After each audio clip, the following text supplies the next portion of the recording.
Em pleno sábado, quando os brasileiros estavam distraídos, o Supremo Tribunal Federal formou maioria para liberar juízes, incluindo os ministros do STF, para julgar casos em que as partes sejam clientes de escritórios de cônjuges, parceiros e parentes deles. O advogado de Lula, nomeado para a corte, Cristiano Zanin, cuja esposa tem 14 casos no STF, alegou que o controle é praticamente impossível e que a regra de impedimento poderia prejudicar, imagine, parentes de magistrados. Está longe de ser impossível, rebateu Luiz Edson Fachin, acompanhado por Rosa Weber, Luiz Roberto Barroso e Carmen Lúcia. Mas o sistema se impôs. Gilmar Mendes e Dias Toffoli, casados com advogadas, votaram a favor, imagine, de que juízes julguem causas de clientes de escritórios de parentes. Alexandre de Moraes, que já suspendeu a apuração da Receita Federal sobre a mulher de Toffoli, Cássio Nunes Marques e Luiz Fux, além de Zanin, também deram votos favoráveis. Em resumo, ministros do STF formaram maioria para autorizar eles próprios a julgarem casos de clientes dos escritórios de seus parentes, sem serem acusados de suspeição, como eles acusam outros juízes sem parentesco com as partes. No Congresso, isso é legislar em causa própria. E no Supremo, é julgar em causa própria? Se a regra compromete os juízes, eles então mudam a regra? Suponha que você é um empresário rico que enfrenta processo judicial com risco de multas e prisão. Prefere contratar um escritório qualquer ou pagar uma fortuna para o da esposa do juiz da causa? O chamariz está lá, mesmo antes ou sem o julgamento parcial. Os lucros vão aumentar? A rigor, o empresário nem precisa contratar o escritório da esposa do juiz para causa específica. Pode até contratar para qualquer outra coisa, assim como quem não quer nada. 3 anos atrás, eu entrevistei aqui no Papo Antagonista a ex-ministra do STJ, Eliana Calmon, que sempre combateu o filhotismo no Poder Judiciário, ou seja, o lobby dos escritórios dos filhos dos togados, vários dos quais ficaram milionários. Claro que Eliana Calmon nada tem a ver com as nossas opiniões, cada um responde pelo que fala, mas vamos lembrar um trecho em que ela pregava não só a manutenção da legislação, como também a contenção e a ética dos juízes no trato com as partes. Pode soltar. O Código de Processo Civil diz o seguinte: quando o advogado está no processo e o processo é distribuído para um parente até o 3º grau, que é o caso de parentes próximos, quem fica impedido é o ministro e não o advogado. Exato. Agora, o que também o Código diz, no caso do advogado chegar ao processo, quando o processo já está distribuído, então, a partir daí, quem fica impedido é o advogado e não o ministro. Isso está na norma do Código de Processo Civil.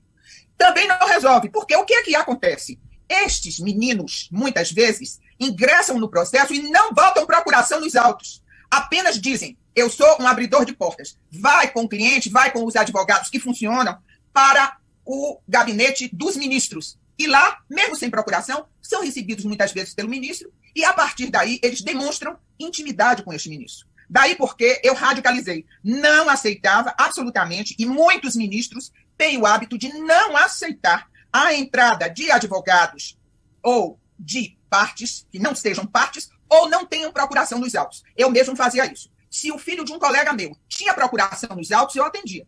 Mas se chegava sem procuração, eu não atendia. É uma forma de nós afastarmos. Agora, isso muitas vezes desgosta o colega. Eu tive alguns colegas que ficavam magoados comigo, dizendo que eu tratei mal, que eu não atendi bem o filho, e eu não me incomodava. Não me incomodava absolutamente com isso. Mas se paga um preço em ter uma rigidez desta de caráter.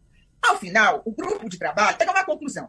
Nós não podemos impedir que isto aconteça através de alguma lei. Porque o que nós temos de fazer é o fortalecimento ético de quem julga, quem Exato. está à frente do processo, que precisa não somente ser, mas também parecer correto. De forma que esta, vamos dizer assim, demonstração de carinho com esses meninos, que entram nos gabinetes chamando de tio, porque o magistrado tem uma vida longa e muitas vezes conhece os filhos dos colegas desde pequeno. Então eles entram no gabinete chamando de tio e tal, fora as mentiras que dizem, né? Fora as mentiras que dizem.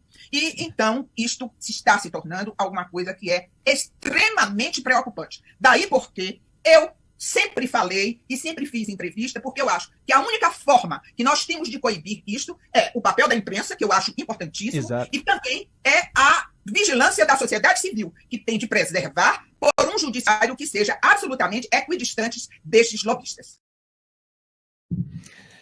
Eliana Calmon, ex-ministra do STJ, 3 anos depois, portanto, volta ao papo antagonista, para nossa honra, para comentar o que achou da decisão do Supremo, que foi em direção contrária ao que ela defendia. Boa noite, ministra, seja bem-vinda mais uma vez.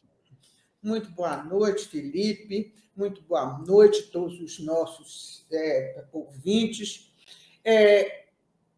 Eu continuo achando a mesmíssima coisa, mas em perplexidade agora, porque nós não temos mais a questão ligada aos tribunais intermediários ou ao primeiro grau. Nós estamos agora falando do Supremo Tribunal Federal. Bem, o ativismo judicial me manteve silenciosa até agora, por respeito institucional, por respeito a muitos dos ministros com quem eu fiz amizades e quero bem até hoje, e por respeito a mim mesmo, que levei 40 anos na magistratura, eu não tenho falado sobre os absurdos que eu tenho visto ser decididos no Supremo Tribunal Federal. Inclusive, o inquérito do fim do mundo, que é assunto para outra pauta. Mas eu não posso me calar quando a questão é uma questão que eu já venho de muito tempo falando sobre o problema de parentes que estão advogando e que usam desta influência de parentesco para, desta forma, não somente iludir muitos dos clientes que pensam que há a interferência no julgamento, e muitas vezes não existe nenhuma interferência, mas o cliente desesperado, ele quer alguém que tenha influência dentro do tribunal para poder se sair bem na demanda. Este é um dos aspectos. Mas o outro aspecto é exatamente o que eu acho mais perverso, que é a captação de clientela, porque, naturalmente, todos os escritórios que têm, pelo menos pelo nome e pelo andar da carruagem, influência com ministros de tribunais superiores, naturalmente têm muito mais clientes arranjados do que todo e qualquer advogado que se esforça para fazer uma atividade jurídica, ética e correta.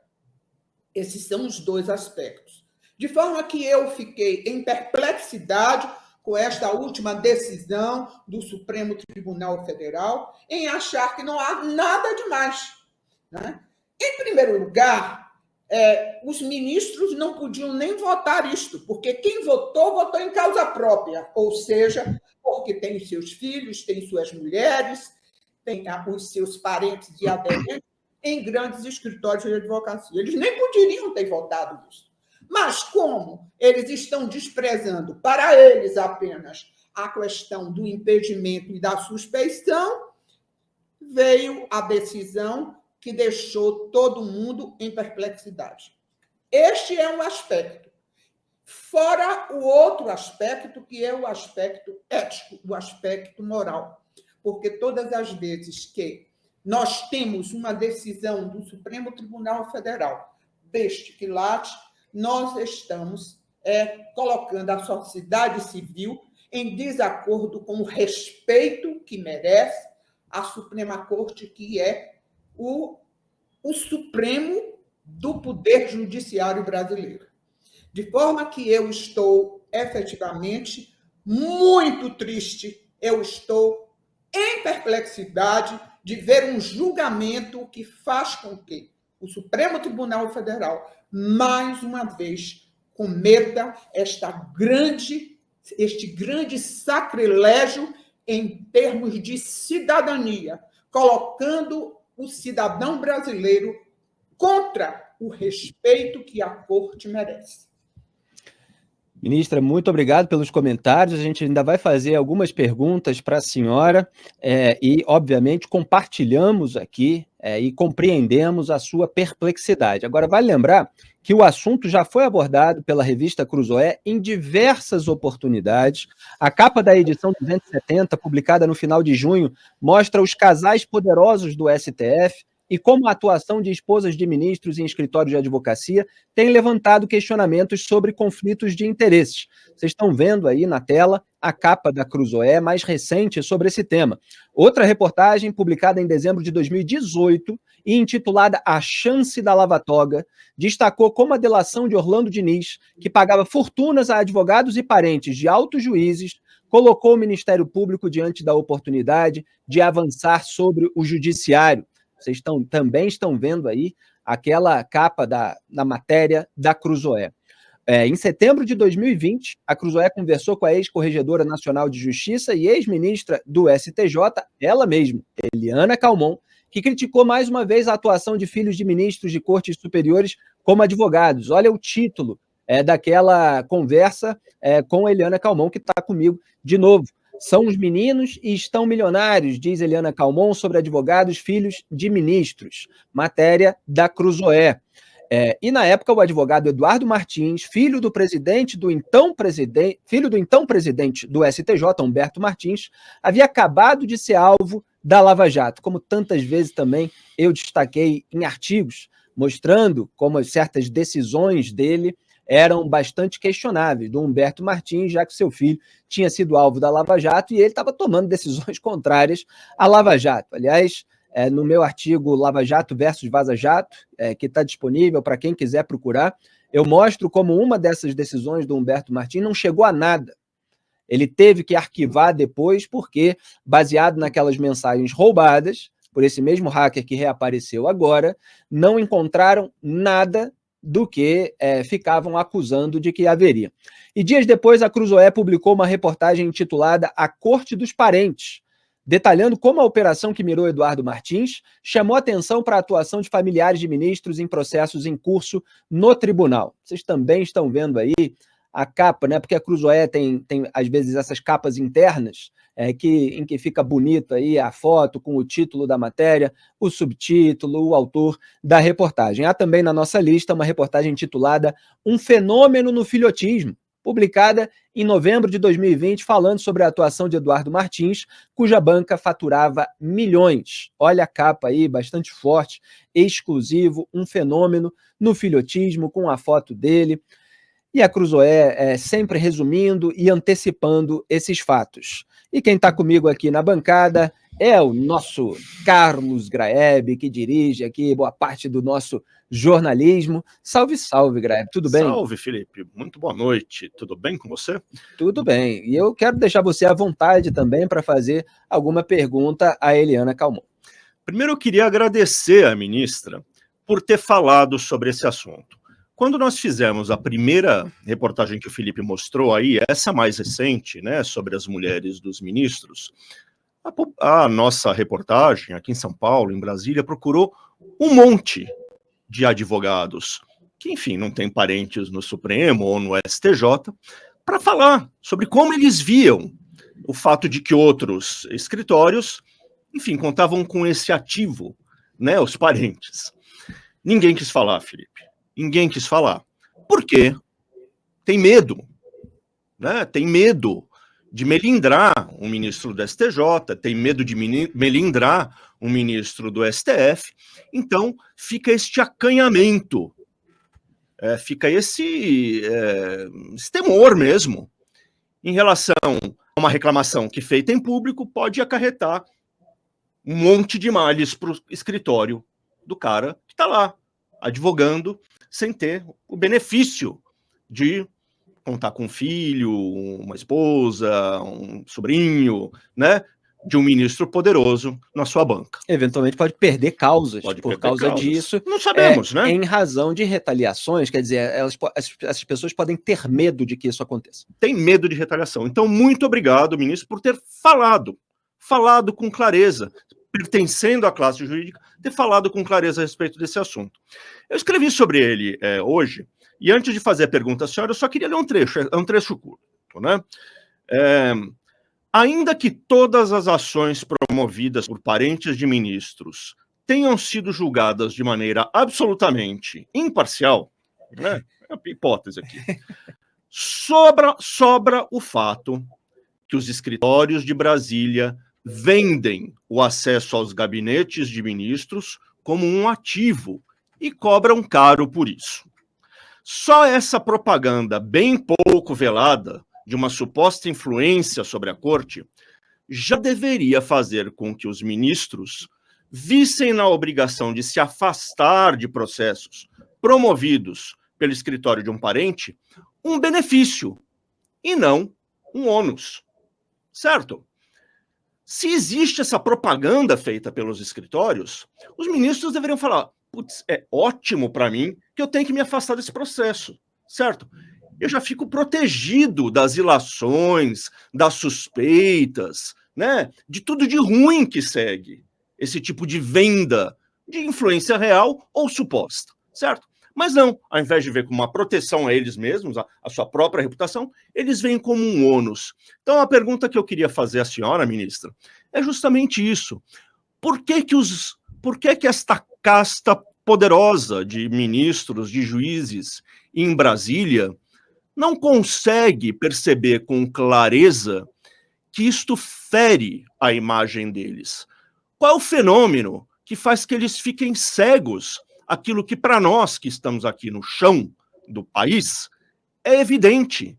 Há um conflito de interesse. Surge imediatamente uma dúvida, uma suspeita.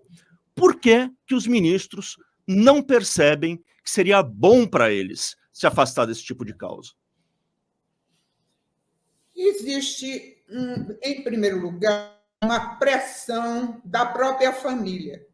E isso eu estudei muito o assunto e tenho conhecimento disto, porque esta pressão familiar veio desde o tempo em que os parentes de ministros se trabalhavam dentro do Poder Judiciário e, quando havia a proibição, havia um desconforto familiar nesse sistema. Tanto que eu tenho conhecimento que a primeira investida de não aceitar parentes dentro do Poder Judiciário foi do Supremo Tribunal Federal, na época em que Xavier de Albuquerque, o ministro Xavier de Albuquerque, era presidente da Corte.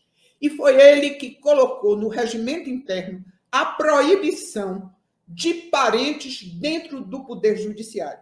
E quando perguntaram a ele, ele dizia o seguinte: eu fiz isso para não me aborrecer com a minha família.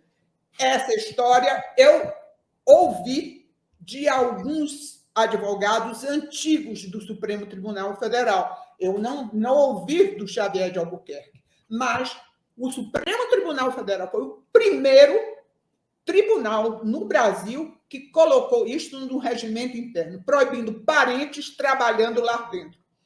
E isto tudo veio à tona, e hoje nós estamos piores.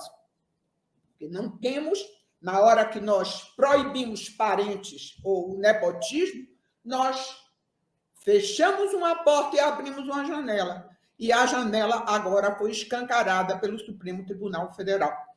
Por que eles fazem isso? Em primeiro lugar, é a pressão da família, que não se conforma de não ter uma vasta advocacia.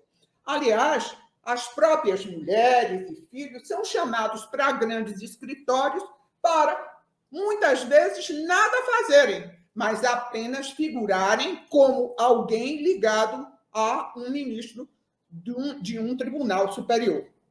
E, em segundo lugar, me desculpem, mas eu vou falar com toda a franqueza, porque isto é segredo de polichinelo. Ministro ganha muito pouco. Os advogados e grandes escritórios ganham muito mais. E, naturalmente, existe uma divisão familiar. Ou seja, a mulher fica com poder econômico nos escritórios de advocacia e o marido fica com poder político dentro do poder judiciário. E, desta forma, eles ganham muito e têm o poder na mão. Isto é realmente um acasalamento perfeito e que rende muito dinheiro. De forma que eu entendo que as coisas vêm a ser desta forma. Porque quem quer ser ministro e aceita ser ministro é realmente para ganhar aquilo que está previsto no teto constitucional. Quem quer ser rico, quem quer ganhar muito dinheiro, não pode ser ministro de nenhum tribunal. Aliás, é melhor ser um desembargador de um estado do que ser um ministro de um tribunal superior, porque os desembargadores ganham muito mais do que os ministros do Supremo e do STJ. De forma que é necessário, e eles sabem que não é possível, que isso há uma captação de clientela, e eu vou ser muito clara, dando um exemplo. Hoje eu sou advogada, e eu tenho um grande amigo que é desembargador em um tribunal. E eu comecei a receber esse amigo meu, é até meu compadre, meu amigo querido, e todos sabem da minha amizade com este desembargador. É um desembargador. E eu comecei a receber alguns clientes muito assim, a miúde, de pessoas que vinham com processos em que este meu amigo era o relator. E eu estabeleci o seguinte: quando a questão chega ao tribunal e eu sou procurada como advogada, nenhum dos advogados do meu escritório podem pegar a causa. Chamei o meu amigo e falei: a partir de agora, você não terá mais nenhum constrangimento, porque eu não estarei em nenhuma procuração em que você vai funcionar como relator do processo. Desta forma, eu consegui manter a minha amizade e a minha tranquilidade para não ferir a suscetibilidade do meu amigo, em respeito a ele e em respeito à justiça. Então, as coisas se resolvem desta forma. Ora, se eu tenho essa percepção como julgadora que fui, naturalmente que todos têm também. Mas, entre fazer alguma coisa que acho o seguinte: a minha mulher não vai fazer nada demais, a minha mulher não vai funcionar nos autos. Pode até não acontecer, pode até não haver nenhuma influência no julgamento que ela vai funcionar. Mas, naturalmente, isto é uma captação indevida de clientela. Aliás, a Ordem dos Advogados deveria estar muito revoltada com esta posição, porque, na defesa dos advogados, que são advogados de carreira, não poderia aceitar passivamente, sem haver uma manifestação da Ordem dos Advogados. Olha, a senhora falou tudo nessa declaração, o Graeb levantou a bola aqui de uma maneira quase... É que o jornalismo, às vezes, precisa até se fazer de ingênuo para ver até onde vai o entrevistado, para ver até onde vai a entrevistada. Então, o Graeb levantou a bola aqui, por que eles não enxergam? E Eliana Calmon está dizendo, olha, é o acasalamento perfeito. Você tem, o marido fica com poder político dentro do poder judiciário, a mulher fica com poder econômico, porque os escritórios de advocacia faturam muito mais do que o teto constitucional.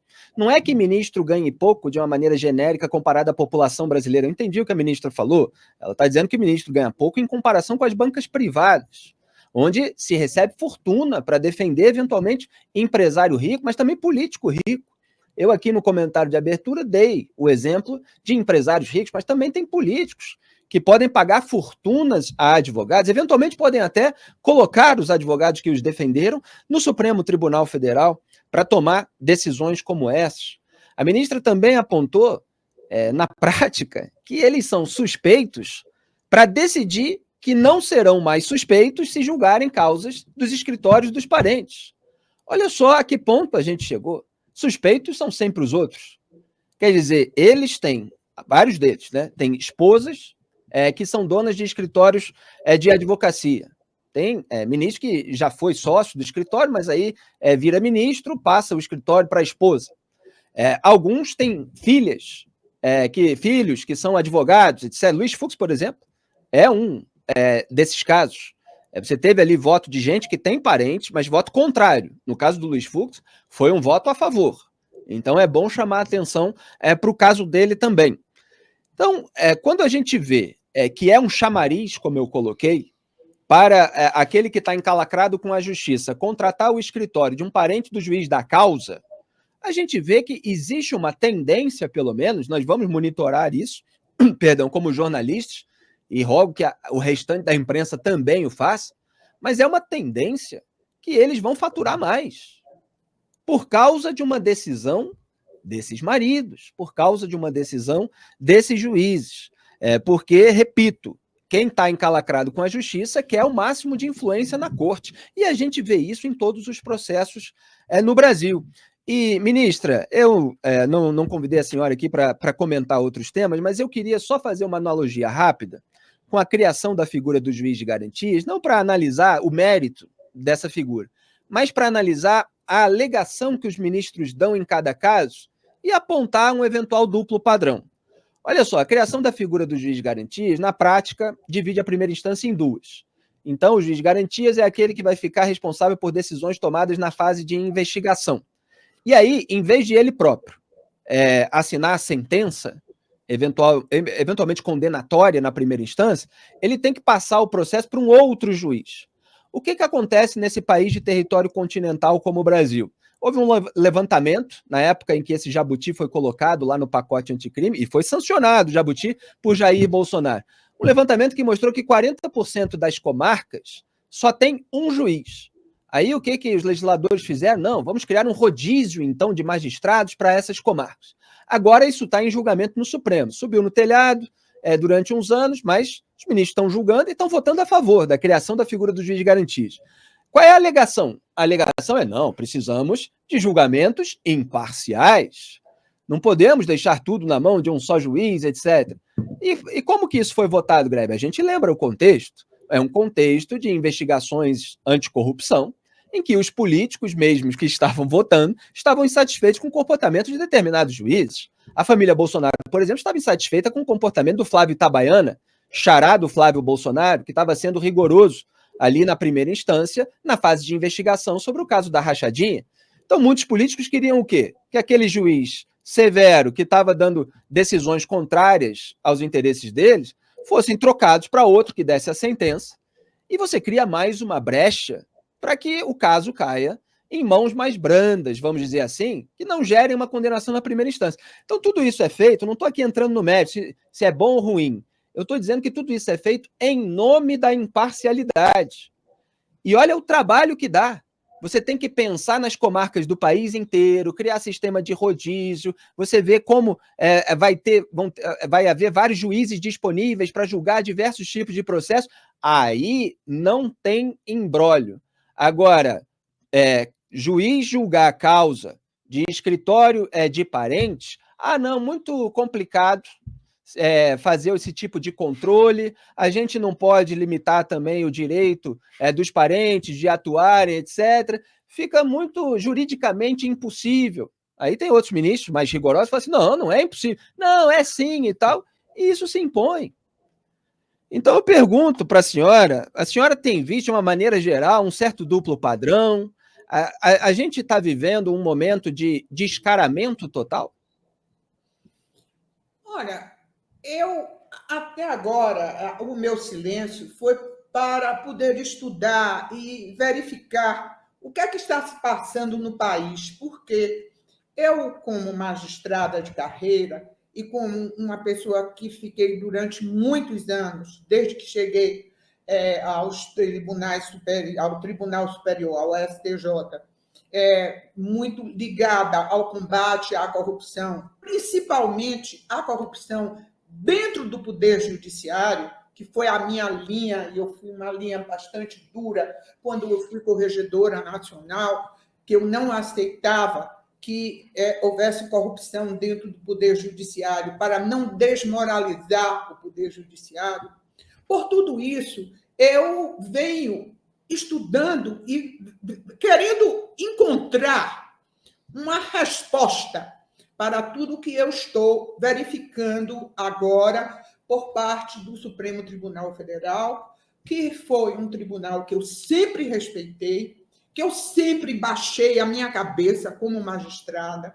Eu sempre estudei nas revistas trimestrais de jurisprudência, antes de haver internet, foi por onde eu estudei para fazer todos os meus concursos que eu fiz. E eu sou uma fiel e devotada responsável por zelar pela instituição Supremo Tribunal Federal. Não posso mais fazer isso. Eu não posso fazer. Eu não posso ficar calada. Eu estou ficando doente de não poder falar. Porque eu vejo, por exemplo, uma votação do juiz da garantia, aquela beleza de votos inspiradas nos tribunais dos países mais desenvolvidos, onde a preocupação com o direito individual é grande, de não contaminar o juiz que conduz a investigação, vai proferir o julgamento, para que não haja, vamos dizer assim, a predisposição do magistrado julgar contra, porque ele foi quem colheu toda a prova. E, ao mesmo tempo, eu vejo o Supremo Tribunal Federal rasgando todas as regras, todo o arcabouço jurídico-penal em termos de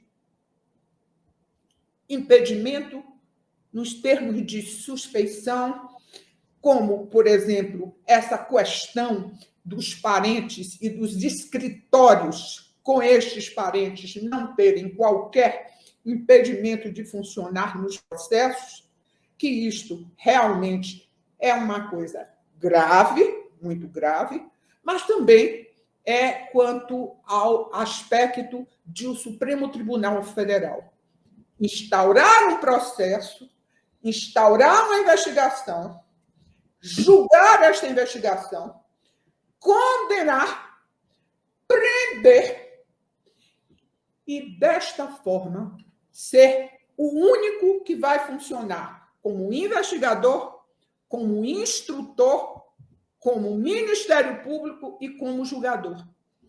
Como é que é possível nós aceitarmos a que ponto nós chegamos? Isso tudo está contaminado. Está contaminado. E a sociedade brasileira não está fazendo nada. Por quê? Teme. Teme por quê? Porque nós estamos vendo o que é que está havendo em termos destas prisões preventivas. Eu, que a vida inteira tive minhas decisões, muitas e muitas delas, revistas pelo Supremo Tribunal Federal, e baixei minha cabeça e tive de comprovar, porque não aceitavam as minhas razões de prisão preventiva, não aceitavam as minhas razões de prisão especial. Hoje, eu estou baixando a cabeça para tudo que estou vendo pela imprensa. Aliás, uma imprensa que também está temerosa diante das dificuldades em termos da liberdade de expressão, que a imprensa também está sujeita a muitas coisas que a Constituição estabelece e não estão sendo cumpridas. De forma que tudo isto me leva a dizer o seguinte: são 2 pesos e 2 medidas. 11 pessoas sentam votam pelo juiz de garantia, e estas mesmas pessoas sentam-se no mesmo recinto, no mesmo ambiente, talvez até no mesmo dia, e julguem as questões ligadas ao inquérito do fim do mundo. Estas mesmas 11 pessoas sentam-se e julgam como se nada houvesse para a sociedade brasileira aceitar esse tipo de advocacia contaminada pelo parentesco com os poderosos da República. De forma que eles podem até pensar que isto não levou a nada, mas não tenho dúvida que eles estão fazendo com que haja uma desmoralização do poder judiciário. E é por isso que eu falo, porque eu sou patriota, eu sou democrática e eu defendo até hoje, embora esteja aposentada, o poder judiciário. Porque sem poder judiciário nós não temos democracia. E a cúpula do poder judiciário é o Supremo Tribunal Federal. E como cidadã, eu tenho a obrigação de defender o Supremo Tribunal Federal. E para defendê-lo, eu não posso coanestar com aquilo que não está rigorosamente de acordo com a Constituição brasileira. Parabéns, ministra, pela fibra moral, pela independência, tão raras nesse Brasil de hoje, onde a gente vê muita gente oportunista, muita gente prestando vassalagem ao poder e poucas vozes se erguendo no debate público para defender aquilo que é certo, aquilo que é ético. E só para concluir, acabou de ser concluído esse julgamento. Por 7 votos a 4, faltava o do André Mendonça, que foi mais um voto a favor. O STF acaba de liberar juízes a julgarem casos de clientes, de cônjuge e parentes. Esse pedido foi da Associação dos Magistrados Brasileiros, e vamos destacar que dos 11 ministros do STF, 7 têm parentes e cônjuges que trabalham em escritórios de advocacia. Eu vou repetir os nomes dos ministros pelo voto. Edson Fachin foi o relator, ele votou contra essa medida, ele disse que estava longe de ser impossível estabelecer certo controle, como eu comentei aqui. Ele foi acompanhado pela ministra Rosa Weber, pelo ministro Luiz Roberto Barroso e pela ministra Carmen Lúcia. Esses foram os 4 votos vencidos. Gilmar Mendes, sempre ele, abriu divergência e foi acompanhado pelos ministros Luiz Fux, Cássio Nunes Marques e André Mendonça, que são os 2 que foram indicados pelo Jair Bolsonaro, Dias Toffoli, que foi indicado lá atrás pelo Lula, Alexandre de Moraes, que foi indicado por Michel Temer, e Cristiano Zanin, que foi indicado agora no 3º mandato de Lula. Então, concluído o julgamento, a gente considera uma absoluta imoralidade. Os ministros são suspeitos para decidir que eles não serão mais considerados suspeitos. E a gente vai acompanhar o quanto vão lucrar os escritórios dos seus parentes, dos seus cônjuges. Ministra, ex-ministra do STJ, Eliana Calmon, muitíssimo obrigado pela sua participação. A gente vai repercutir as suas falas com essas críticas incisivas que merecem ser ouvidas. Boa noite, bom trabalho. Muito boa noite. Obrigada pela oportunidade deste grande desabafo.